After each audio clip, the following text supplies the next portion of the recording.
आदरणीय श्रोतागण, आयुर्वेद के अत्यंत महत्वपूर्ण विषय पर प्रकाश डाल रहे हैं। तो जो भोजन का अच्छी तरह से परिपाक है, तो उसी के कारण फिर रस, रक्त आदि धातुएं बनती हैं और वो मनुष्य में जो भोजन का वो होता है गुण, जो प्राण आते हैं, प्राण शक्ति और जीवनीय शक्ति आती है, तो वो भोजन से ही आती है। और अच्छा परिपाक जब उसका होगा तो ये गुण भोजन का है जो वो फलीभूत होगा। तो भोजन जिसको ठीक से नहीं पचता, तो उसको जो रोग होता है उसे अजीर्ण कहते हैं। भोजन का अच्छी तरह परिपाक न होने को, और उसके भी फिर वो भाग किए गए हैं कि कितने प्रकार का अजीर्ण होता है।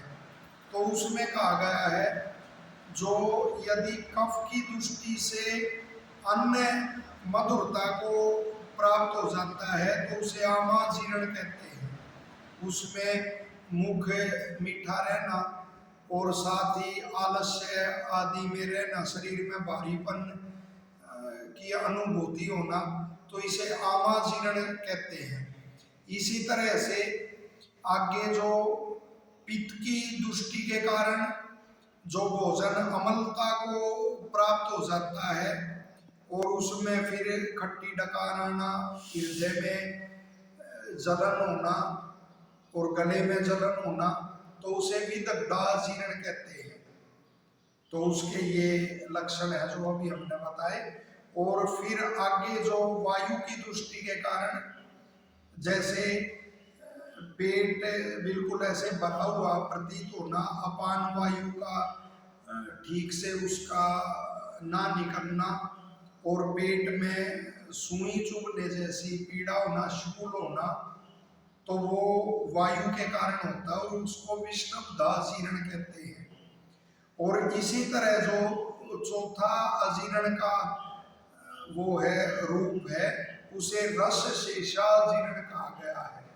उसमें जैसे शुद्ध डकार भी आपको आएगी, यदि उसमें कोई डकार में पानी भी नहीं आया और खट्टी या मधुर ऐसे कोई भी वो अनुभूति नहीं हुई, वो पानी आके और शुद्ध डकार आई, लेकिन फिर भी भूख न लगना, पेट भरा हुआ प्रतीत होना और मुख में ऐसे पानी भरा रहना, थूक आदि अधिक आना, तो उसे रस शेषाजीर्ण कहते हैं। और इनके फिर अलग अलग उपचार भी लिखे गए हैं, औषधियाँ भी होती है, लेकिन जो सामान्य नियम है, चिकित्सा सूत्र है इनका, वो बड़ा अच्छा है और सभी उसको अपना सकते हैं। तो आमाजीर्ण में लंघन करना चाहिए।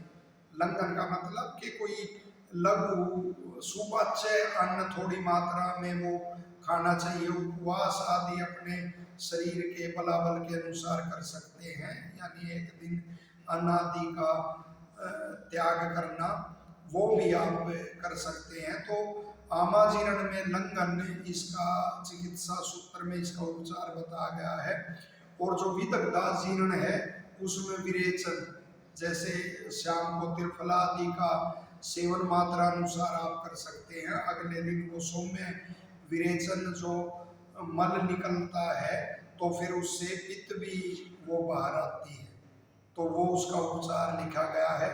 और जैसे विष्टब्धाजीर्ण है, उसका कहा गया, उसमें स्वेदन यानी पसीना लेना, कोई ऐसी औषधि और वो लेना जिससे पसीना आए या अन्य उपाय से पसीना आदि निकालना, वो विष्टब्धाजीर्ण का वो है, उसको दूर करने का उपाय।